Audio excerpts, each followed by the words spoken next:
ജ്യോതി എവിടെ? അവള് പുറത്തുണ്ടമ്മേ.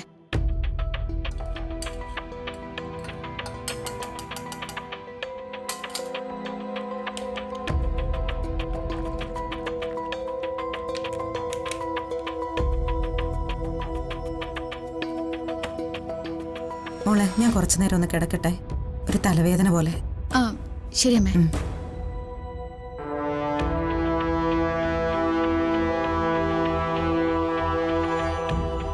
നമുക്കൊന്ന് അങ്ങോട്ട് പോയി നോക്കാം. നിത്യേച്ചി,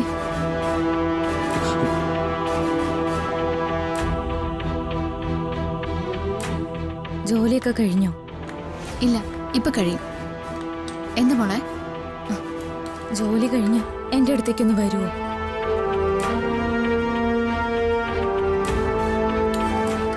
ആദ്യം നിന്റെ ഈ ടെൻഷനൊക്കെ ഒന്ന് മാറ്റ്, എന്നിട്ട് സംസാരിക്കാം. ചില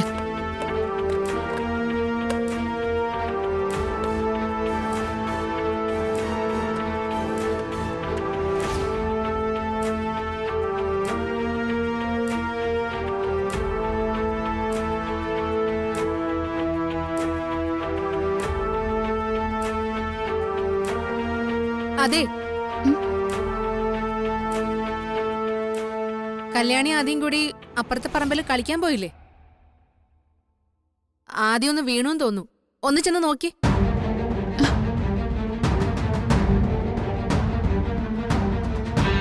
ഈശ്വര, ഈ പിള്ളേര് പറഞ്ഞാലും കേക്കില്ല.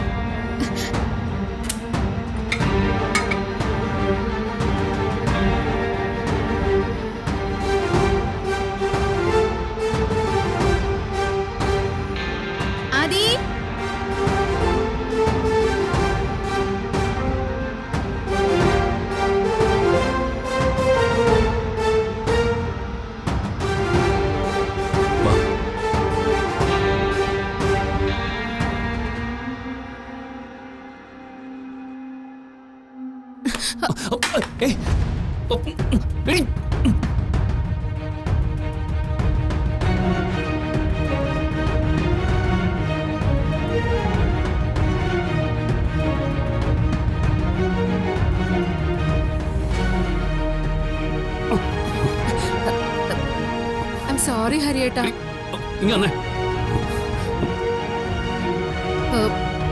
ഒട്ടിപ്പോയല്ലോ. കുഴപ്പമില്ല, അതിങ്ങ് താ.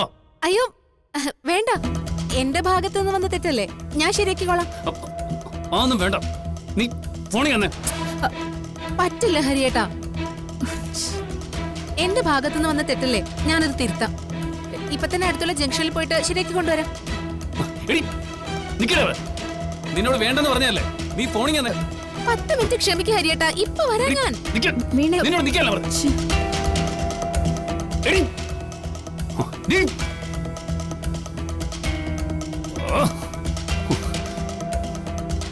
കണ്ടില്ലേ, ഇതാ ഇവിടെ സംഭവിക്കാറ്. അതുകൊണ്ട് തന്നെ ആർക്കും നിത്യയോട് സത്യം പറയാനാവുന്നില്ല.